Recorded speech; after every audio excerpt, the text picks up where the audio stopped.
Setiap masuk pagi-pagi itu kalau dia ngajar, itu diperiksa catatan. Ya tanpa ideologi. Partai-partai tanpa ideologi saya juga tulis. Banyak lagi buku-buku yang saya tulis.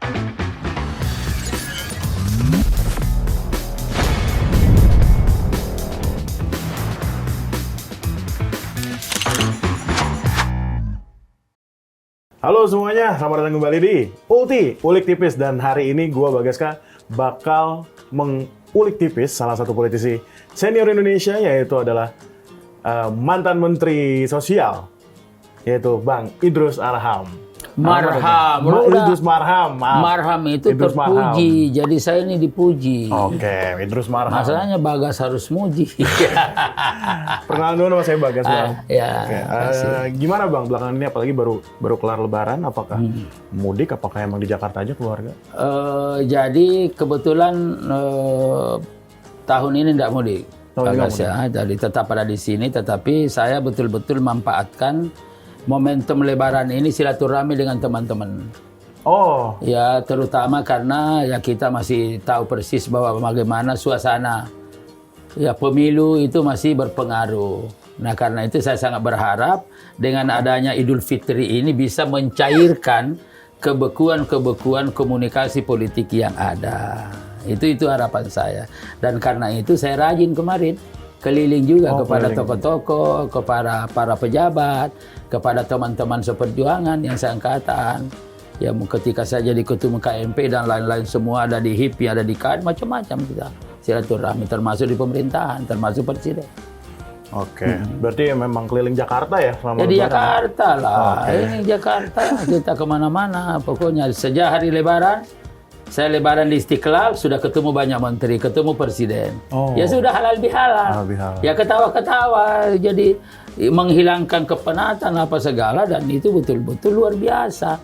Segera setelah itu saya langsung ke tempatnya Pak Abu Rizal Bakri. Ya ketika itu saya jam 8 pagi saya sudah di tempatnya Pak Abu Rizal Bakri. Ya, mantan ketua umum saya sekaligus kayak seperti kakak saya lah Pak Abu Rizal itu, sehingga saya datangin rumahnya. Ketemu keluarga semua, jadi suasana keluarga besar beliau. Ketemu semua dengan saya, dengan istri dan anak-anak saya. Oke, berarti memang belakangan ini lagi halal bihalal aja ya setelah Lebaran. Sejatinya seperti itu. Ya bukan hanya saya, tetapi ada semacam sebagai umat Islam dan bahkan juga sebagai bangsa, ya betul-betul menjadikan momentum Idul Fitri. Ya sesuai dengan namanya, kembali kepada suci fitrah. Nah, supaya kita kembali kepada fitrah, setelah kita sholat, puasa pada bulan Ramadan, berarti hubungan vertikal kita dengan Allah, Mas Bagas, selesai. Diampuni dosa-dosa kita, tapi ada dosa yang belum terampuni. Apa itu? Hubungan horizontal. Hablum minannas, sesama manusia. Maka kita harus saling menghalalkan, halal bihalal, silaturahmi. Nah, di dalam Islam, siapa yang memulai, siapa yang mengawali untuk silaturahmi, untuk saling memaafkan, pahalanya lebih besar. Makanya saya mau dapat pahala lebih besar, saya mendatangin orang. Gitu Mas Bagas, biar lebih enak gitu. Oke, tapi di luar belakangnya, tapi Bang Idrus lagi sibuk kerja juga setelah Lebaran ini. Jadi setelah Lebaran ini kan baru beberapa hari, tetap dalam silaturahmi, tetapi sudah mulai konsolidasi. Tetapi yang saya konsolidasikan pertama adalah saya panggil teman-teman saya yang diproyeksikan akan mengelola satu lembaga lah,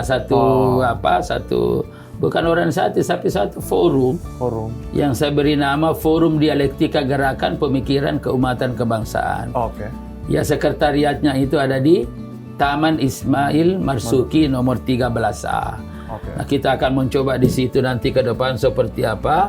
Kita mencoba mengedepankan pemikiran-pemikiran, karena kalau kita ingin maju, salah satu syaratnya adalah pemikiran bangsa ini harus maju dong, karena pemikiran itulah yang menjadi instrumen untuk produktivitas.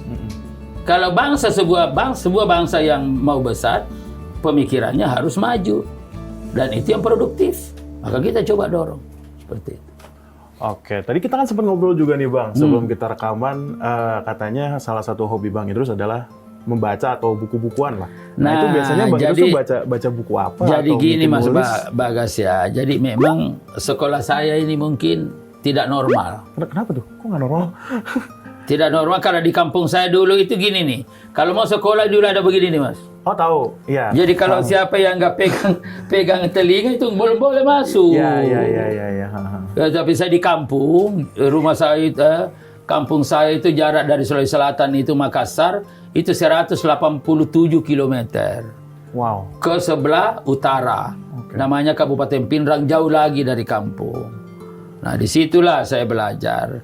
Tetapi alhamdulillah mungkin ya salah satu rahman dan rahimnya Allah kepada saya diberikan talenta untuk cepat memahami sesuatu. Oh, Facebook. Makanya ketika saya di SD, itu SD saya tidak sampai kelas 6. Langsung saya ikut ujian. Oh gitu. Iya, jadi tidak sama. Mas Bagas kan 7 tahun, saya cuma 5 tahun mungkin. Oh 5 tahun. 7 tahun kan? SD? Iya. Kurang lebih lah. 6 tahun 6 lah. tahun ya. 6 tahun ya, 6 tahun. Saya nggak cukup. Saya hanya ya mungkin ya berapa waktu itu ya 5 tahun lah saya ikut ujian dan alhamdulillah lulus dan nilainya bagus lagi. Berarti saya di SLTP itu sudah baru 10 tahun. Sudah di situ jadi saya jadi bulan-bulanan ketika itu karena ya alhamdulillah prestasinya bagus. Ya tahadus bin nikmah dalam Al-Qur'an itu innama amma bi nikmati rabbika fahadis. Nikmat Tuhan sebut. Jadi nikmat saya dapat nikmat dari Allah. Saya juara. Saya juara nomor satu. Jadi itu loh Mas Bagas. Jadi alhamdulillah diberi talenta oleh Allah cepat. Nah, gitu. Jadi baca Pak, tapi pada waktu itu Kenapa? buku saya Kenapa? Nggak lengkap. Bahkan paling satu itu Mas Bagas kita taruh di belakang. Di belakang celana? Kita kantongin di sini. Sehingga saya nggak punya catatan banyak. Oke. Nah begitu saya sekolah di SLTP, di SLTA, ada menarik. Guru saya, ada guru perempuan, nggak usah saya sebut namanya. Setiap masuk pagi-pagi itu kalau dia ngajar, itu diperiksa catatan. Diperiksa catatan Iya, nah sekolahnya, siapapun yang tidak punya catatan itu dikasih digini tangan baru diberi rotan. Bukan mistar, mistar, iya penggaris yang besar. Iya. Jadi saya setiap dapat jalan otak saya. Oke, karena saya juara, saya bilang gimana caranya supaya tidak dipukul. Jadi sebelum guru itu ngajar, Mas Bagas, Pak, maaf Pak, Bu, maaf Bu. Pelajaran yang lalu masih banyak yang belum jelas Bu, saya tanya. Jadi saya tanya tuh. Jadi karena saya tanya tidak ada lagi waktu untuk meriksa buku karena selalu pertanyaan. Tapi namanya guru tidak kehilangan akal. Loh kok Idrus ini setiap ini nanya. Oh berarti ada yang nggak beres. Ketahuan juga bahwa yang nggak beres itu catatan saya tidak lengkap. Oke. Tapi kan Bang Idrus bilang Bang Idrus tuh sering ranking atau juara lah di kelasnya. Ya, insya Allah. Semua perjalanan sekolah saya nomor 1. Oke. Tapi apa? Terakhir sarjana teladan institut. Fakultas institut. Itu semua orang tahu itu. Jadi tidak usah. Nah, karena itu maka ketika selesai itu saya diterima di beberapa departemen ke waktu itu. Tetapi saya pilih peneliti. Jadi peneliti karena memang saya bergerak di dunia akademik, peneliti dan ngajar. Jadi saya dulu di DKI Jakarta ini ngajar di beberapa perguruan tinggi. Ya termasuk UNTAR, Tarumanegara, UNTAK 17 Agustus. Kemudian Sekolah Tinggi Ilmu Ekonomi di Jaya Raya ketika itu. Kemudian ada ngajar di UNIAT, Universitas Islam At-Tahririyah, dan saya sempat di situ jadi pembantu rektor 3. Kemudian dulu ada Badan Kerjasama Perguruan Tinggi Islam. Ya kebetulan saya pernah jadi sekretaris umumnya. Ya dulu ketua umumnya itu adalah Rektor Universitas Muhammadiyah. Jadi itu jadi memang seperti itu perjalanan hidupnya tuh. Jadi pembantu rektor, kemudian sekretaris umum Badan Kerjasama Perguruan Tinggi. Jadi seluruh perguruan tinggi saya sekretaris umum ketika itu. Oke, tapi kita kembali lagi nih ke Oke. masa-masa sekolah Bang Idrus nih. Tadi kan Bang Idrus bilang sering juara. Nah, apakah Bukan sering juara terus. Iya, juara Ya, terus. ya, beda kalau sering berarti Juara pernah tidak terus, enak guys. aja lu. Juara terus.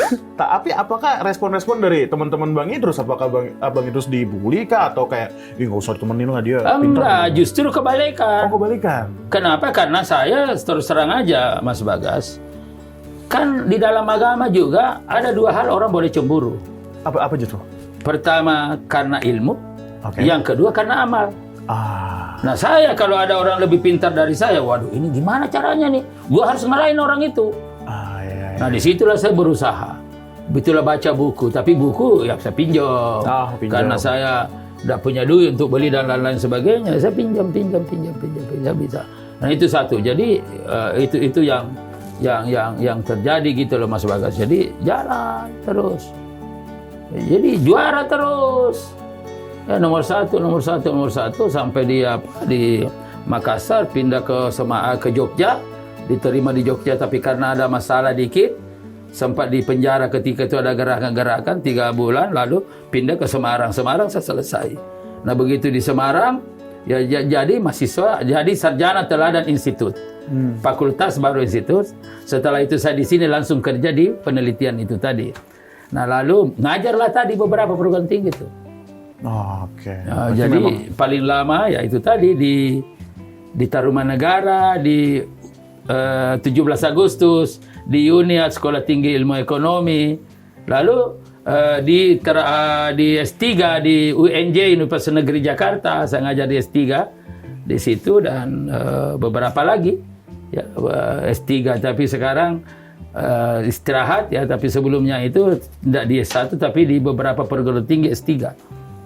Oke, berarti makanya banyak orang Idrus ini apa saya katakan ya, saya ngajar S3 berarti saya es campur dong. Apa es campur itu Mas? Ilmunya campur-campur. Oh gitu.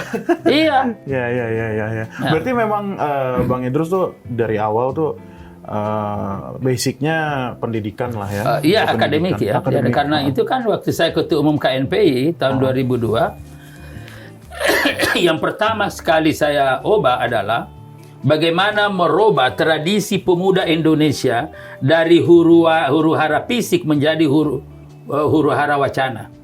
Itu yang saya ubah ketika itu. Jadi tidak bisa lagi dong hanya sekedar demo-demo tapi tidak ada pikiran.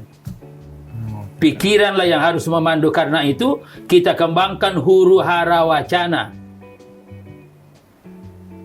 Nah, huru hara wacana kita kedepankan. Nah, begitu saya jadi sekjen Partai Golkar mendampingi Pak Abu Rizal Bakri, ya, dan saya terima kasih kepada Pak Abu Rizal karena ketika itu saya bukan siapa-siapa lalu saya diangkat jadi sekjen, lalu kita ciptakanlah tradisi di Golkar. Apa itu? Menjadikan ide dan gagasan sebagai instrumen politik, sebagai pencerminan daripada doktrin Golkar, yaitu karya kekaryaan. Orang bisa berkarya karena ada pikiran. Orang punya pikiran karena ada kecerdasan. Nah, karena itu produktivitas sebuah bangsa, sebuah partai politik, apabila kader-kadernya banyak yang cerdas dan pikiran-pikirannya produktif. Jadi saya ubah itu dulu tuh. Jadi semua orang tahu itu. Ya. Oke. Jadi huru hara fisik diubah menjadi huru hara wacana. Pikiran kita kedepankan. Nah, kalau kita ingin tarik ke sini Mas Bagas, kenapa Indonesia sangat lambat maju? Karena tidak mengedepankan ide dan gagasan sebagai instrumen politik, dan karena itu banyak sekali pejabat-pejabat di Republik ini tidak seimbang antara kompetensi yang dimilikinya dengan posisi yang didudukinya. Nah, ayo, misalkan dia jadi gubernur. Apakah jadi gubernur terpilih karena memang kemampuan, kompetensinya, atau hanya karena duit? Hanya karena popularitas? Boleh jadi kemampuan, intelektualitas, kompetensinya baru tingkat bupati. Tapi karena dikator pakai apa jadi gubernur, maka tidak produktif. Apalagi di kementerian-kementerian.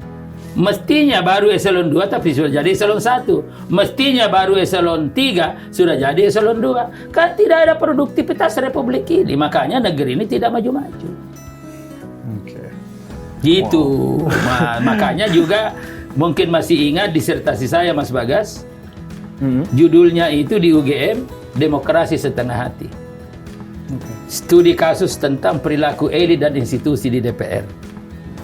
Salah satu tesis saya adalah tidak lebih dari 40% anggota DPR yang memiliki keberanian terlibat di dalam perdebatan konseptual.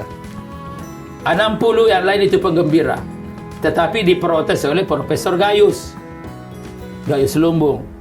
Bilang, Prof. Idrus, itu kebanyakan kalau 40, kalau saya mungkin hanya 25. Jadi kata Profesor Gayus, hanya 25% anggota DPR yang memiliki keberanian terlibat dalam perdebatan konseptual untuk produktif. Profesor Gayus mengatakan 75% diantaranya hanya penggembira, hanya memanfaatkan ruang-ruang di tengah-tengah kegelapan, misalkan, macam-macam kan itu. Ya, saya bilang, ya terserah Prof. Gayus, saya bilang. Karena dulu sama-sama pimpinan di Pansus Senturi. Saya ketuanya, salah satu wakil saya Profesor Gayus. Itu Mas Bagas. Wow. Nah, apalagi? Itu katanya, ini tadi tuh sebuah ini sih, informasi yang saya dapatkan tuh baru semua sih. Saya baru tahu sih terima. Oke, tapi mungkin kita balik lagi tentang keluarga sehat semua. Alhamdulillah. Jadi jujur aja Mas Bagas, saya ini aktivis murni. Oke. Nah, akibat dari itu saya ketua umum KMP, ketua pemuda masjid di Karang Taruna, di LPM ketua umum, banyak lagi organisasi, dan juga pernah menjabat sebagai wakil Presiden Pemuda Dunia. Waktu itu kongresnya itu dilakukan di Afrika Selatan. Bukan di Afrika, di Namibia. Waktu itu ya, dekat dari Afrika Selatan, kita naik pesawat itu sekitar 1 jam. Ya, akhirnya saya terlambat nikah. Terlambat nikah? Iya, terlambat. Biasanya kan teman-teman nikah 30-an, saya di atas 40. Sehingga keluarga saya, dan kebetulan istri saya dulu ya aktif juga di dunia apa? Politik. Bukan di media wartawan. Media. Dia pernah ada acara-acara misalkan di salah satu media di sini, dan ketemu, dan alhamdulillah sekarang ini Allah memberikan amanah 4 orang anak. Ya karena terlambat ya, satu baru umur ini berapa ini anak saya 14 tahun yang paling besar perempuan. Setelah itu ada umur 11 laki-laki, setelah itu umur 6-7 perempuan, baru umur 4 tahun, 3 tahun ini laki-laki. Jadi masih berproses lah. Alhamdulillah sehat. Oke. Terus katanya dulu pas zaman dulu itu Bang Idrus itu dihubungin sama istri duluan. Itu gimana ceritanya, Bang? Bukan dihubungin. Jadi ini kan namanya kan begini. Kita ini kan aktivis, banyak cara menuju ke Roma. Nah, kebetulan kan istri saya kan sering ada acara di salah satu TV kan. Lalu kemudian ketemulah. Ini kok ada juga ini. Ini makhluk bagus nih, kalau tidak dimanfaatin kan begitu, kita biasa aktivis kan begitu ya, harus ada keberanian. Dan di situ saya membuktikan bahwa kasih sayang tidak selamanya dimulai dengan baik. Dia juga harus keras. Gitu kan. Dan pada waktu itu kan sering saya narasumber dulu sama dengan saudara EF, kemudian Andi Malarangang, kemudian kan sering tuh. Dan kita tahu bagaimana juga prosesnya EF dengan misalkan Mbak Sandrina gitu kan, dan lain-lain. Ya kita tahu semua karena kita sama-sama. Nah itulah, jadi ada komunikasi. Akhirnya tidak lama saya dengan istri saya, tidak lama hubungan, hanya beberapa ini. Ya udah langsung ada keberanian dong. Masa berani merantau kemana-mana. Akhirnya saya lamar sendiri. Datangin ibunya, ini anaknya ini. Berarti waktu emang sama-sama suka tuh waktu itu ya? Iya, pokoknya sama-sama lah. Ya, sama-sama. Gitu. Berarti memang ketemunya karena istri Bang Idrus yang sekarang memang adalah seorang orang media ya? Ya, saya aktif di situ tapi aktif juga di tempat lain. Oke. Sekarang istri Bang Idrus juga masih jadi wartawan? Enggak, saya syaratnya satu ketika itu. Kan saya berpikir bahwa karena saya sudah telat, saya berpikir dalam kehidupan kita kan mau nikah karena kita ingin punya keluarga. Oke. Keluarga itu lengkap kalau ada anak-anak. Dan anak-anak ini sebagai sebuah amanah harus benar ngurusnya. Makanya saya beritahu istri saya, ya udah kita nikah tetapi jangan lagi sibuk kemana-mana. Ngurusin keluarga saya bilang. Ya udah komit sampai sekarang istri saya enggak boleh kerja, ngurusin anak. Memang di rumah berarti. Iya, 4 anak ini ngurusin kan luar biasa dan saya tidak mau kalau tidak dekat dengan ibunya. Gitu, ada apa-apa saya tidak marah ke anak, saya marah ke istri saya dong. Iya, jadi harus begitu, punya sikap di dalam karena saya ingin bagaimana bayangan keluarga saya sudah telat, ya harus peranan istri harus jauh lebih besar. Tinggal di rumah, jangan kemana-mana lagi gitu. Gitu, itu jadi jalan Mas Bagas sekarang. Tapi jangan ikuti sama saya. Enggak, aman. Ini ngomong boleh diminum, dimakan ya Pak? Boleh, ya udah. Lalu gimana? Jadi ini selain hobi tentang pendidikan atau buku Mas Bagas, hampir semua rumah saya itu ada perpustakaan. Oke. Berarti banyak buku biografi. Ya kalau misalkan Mas Bagas ke rumah Cibubur, itu lantai 2 itu sebagian itu buku, bagian besar. Dan bukunya bahkan saya terus terang aja baru tadi istri saya agak negur saya. Ayah itu kok bukunya banyak banget belum diatur karena kemarin itu bulan Ramadan itu salah satu saya keliling saya beli buku. Dan mungkin ada buku-buku baru ya sekitar 100 judul saya baru beli. Dan misalkan ini maaf ini bukan apa-apa, ini Tahadus bin Nima, pila untuk anak-anak di puncak di apa itu juga di situ ada satu di luar itu lagi-lagi buku. Perpustakaan juga Bang? Ya perpustakaan juga. Ya kemudian ada satu apartemen saya di sini itu satu kamar buku lagi. Banyak ya? Iya. Ya. Nah itu beda-beda semua Bang? Ya tentu beda-beda dong. Tapi ada 1-2 yang judulnya karena kalau kecil saya masih tetap. Tetapi yang lain-lain itu ada. Ya jadi hampir semua macam buku gitu loh. Itu judul-judulnya tentu lebih banyak buku karena saya adalah sosial politik, itu sosial politik lebih banyak. Termasuk antropologi karena S2 saya dulu di UI antropologi, sosial di situ gitu loh. Gitu. Dan buku sendiri banyak saya tulis. Saya sudah ada beberapa buku, mungkin sudah sekitar ya ada 15 judul buku 15 judul. lebih. Itu tentang sosial politik juga? Pertama masalah Golkar ada 6-7 buku. Dan yang paling terkenal saya kira itu adalah magnetik politik. Ya Golkar. Kurang lebih 500 halaman. Kemudian juga adalah karya kekaryaan, doktrin dan hakikat Partai Golkar. Kemudian kerjasama reformasi pemuda dan pembaharuan. Itu juga saya tulis. Kemudian nomadologi. Ya, tanpa ideologi. Partai-partai tanpa ideologi saya juga tulis. Banyak lagi buku-buku yang saya tulis. Dari ini kan tadi Bang Idrus banyak tentang Pak Jokowi ada 2 buku. Saya tulis Pak Jokowi. Salah satu diantaranya adalah kepemimpinan Pak Jokowi, studi kasus keutamaan Pak Jokowi, studi kasus kepemimpinan nasional. Saya tulis itu. Kurang lebih 370 halaman. Iya. Tapi dari semua itu Bang, yang Abang punya nih bukunya, yang paling Abang berkesan banget nih bukunya, buku apa atau buku yang ditulis oleh siapa sih Bang? Kan banyak banget nih. Buku. Saya terus terang aja begini, cara saya membuku itu tidak secara keseluruhan, tetapi per item. Misalkan tadi bicara tentang teori-teori tentang demokrasi. Kan kalau kita kumpulin teori-teori demokrasi itu kan paling mengapa ada misalkan ya Robert Dahl, kemudian ada di situ O'Donnell, kemudian Huntington, kemudian banyak lagi itu buku-buku. Tapi judul-judulnya itu tema-tema yang pembahasan ada di dalam. Dan karena itu kalau saya baca buku cepat adalah apa keywordnya, kata kunci di dalam pembahasan itu saya baca. Kata kuncinya. Jadi banyak sekali. Tetapi Saya banyak buku baca. 1, 2, 3, 4, 5. Nah, bandingkan. Misalkan saya bicara tentang sistem pemerintahan. Oke. Yang ada sekarang ini misalkan apakah presidensial atau parlementer misalkan dan lain-lain. Nah, kita baca banyak buku. Dan di negara-negara mana misalkan.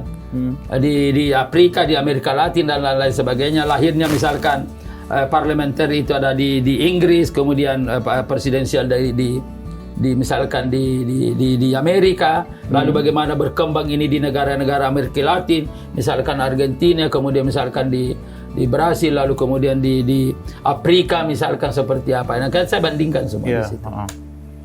Itu jadi itu cara-cara saya itu kan setiap orang punya cara di dalam memahami. Saya tidak mungkin baca dari saya mesti tetapi banyak sumber sehingga saya bisa membandingkan. Ya seperti tadi ini ketika bicara tentang teori demokrasi, demokratisasi tidak mungkin dicapai kalau perut rakyat lapar. Karena itu muncullah teorinya itu tadi, terpenuhinya kebutuhan-kebutuhan dasar masyarakat baru demokratisasi bisa jalan. Betul. Bukan hanya itu, kata lagi misalkan O'Donnell tidak bisa. Karena yang menentukan arah itu adalah elit. Karena itu demokratisasi itu hanya bisa jalan apabila elit itu kata O'Donnell. Ada lagi mengatakan, walah, harus lembaga politiknya dong. Bagaimana demokratisasi internal partai? Bagaimana misalkan supaya di partai itu sistem kepemimpinannya diatur? Gitu loh. Berarti Bang Idrus bisa membandingkan antara teori ini, teori itu dengan mengambil inti dari buku itu. Iya dong, nah itu karena banyak buku saya baca. Betul. Wah. Nah, banyak di antara kita hanya satu buku dibaca dan itu dianggap sebagai sebuah kebenaran. Nah, itu namanya berarti wawasan. Karena wawasan itu kalau kita gambarkan, Mas Bagas. Ada dulu dosen saya namanya Profesor Dr. Parsudi Suparlan. Oke. Almarhum. Cara antropologi. Di otak kita ini, Mas Bagas, ibaratkan ada kotak-kotak. Oke? Ada kotak-kotak. Nah, kotak-kotak ini kalau saya ke sini, kotak mana yang paling dekat? Itu saya ambil. Kalau saya ke sini kan bicara tentang apa namanya tadi itu podcastnya? Ini, Ulik tipis. Ya, ulti. Nah, kalau saya ketemu Mas Bagas, ulti. Boleh jadi saya panggil namanya ulti, bukan Mas Bagas lagi. Kenapa? Karena kotak yang mendekatkan kita, Bagas dengan saya, adalah ulti ini. Saya begitu. Kalau saya misalkan ketemu misalkan dosen, misalkan saya di UGM dulu, ya paling saya dekat itu kan Prof. Pratikno. Ya sekarang Mensesnek. Nah, kalau saya menyebut UGM dan menyebut beliau sebagai profesor dan kiai karena saya santri, kan saya katakan, itu lebih dekat di situ. Bukan Mensesneknya saya dekat. Saya dekatnya karena saya panggil sebagai kiai, profesor karena saya nyantri di situ. Kota itu yang saya angkat. Nah, orang kan keliru. Kadang-kadang bukan kotak salah cabut kotak, akhirnya lama. Siapa ya? Nah, kalau kita ketemu orang, carilah kotak di kepala ini yang paling dekat, itu paling mudah ingat. Nah, gitu loh. Oke. Misalkan Mas Bagas ketemu perempuan, wah ini dulu gua mau tapi dia tolak saya. Lo kan dulu yang nolak gua. Langsung iya. Tapi kan lo sekarang Bagas sudah hidupnya bagus. Nyesal gua nggak milih lo. Gitu. Terus juga Bang, saya sempat baca di berita bahwa kebanyakan berita itu meng-highlight bahwa pesona kecantikan istri Bang Idrus Marham. Nah, dari sudut pandang Bang Idrus Marham nih, apakah cemburu nggak sih sama itu? Sama apa? Berita-berita itu mungkin. Enggak lah, itu kan semua punya hak dan semua kita harus menghargai apapun pandangan orang. Jangan hanya menghargai ketika orang mengatakan bahwa istrinya cantik. Kalaupun ada mengatakan bahwa kurang bagus, ya tetap kita itulah penilaian orang dan jangan kita kepengaruh. Karena pilihan kita adalah pilihan itu, gitu loh. Sudah selesai. Dan setiap orang punya narasi memilih, punya dasar memilih. Gitu itu. Jadi itu memang ada sering karena ada dulu senior saya ini yang agak kurang ajar dikit. Kenapa? Itu Pak Cicip Sutarjo kan kenal. Oke. Ya ini Pak Cicip, Sarip Cicip Sarip Sutarjo. Sarip Cicip Sutarjo. Apa itu? Rus, lo ini bagi istri, kan ini kan bilang bini lo itu musibah, tapi lo barokah katanya. Itu kan, tapi kan canda semua, dan saya kan sangat dekat, beliau banyak ini juga dengan saya, jadi wah Idrus ini, dia datang istri saya ke rumahnya, sini, lo itu bagi Idrus itu musibah, tapi Idrus barokah. Itu canda-canda gitu, tapi semua kita terima sebagai proses itu. Oke, kalau gitu kita udah ngobrol banyak banget nih Bang Idrus, thank you banget. Makasih banyak Mas. Ngobrol. Ini baru kuenya baru satu selesai ini. Abisin Bang, bawa aja nggak apa-apa. Bawa aja nggak apa-apa. Oke, teman-teman, kita sudah ngobrol banyak sama Bang Idrus Marham dan informasi yang sangat menarik ya. Jadi thank you juga Bang Idrus ya. Kalau gitu sampai jumpa kembali di Ulti selanjutnya. Thank you.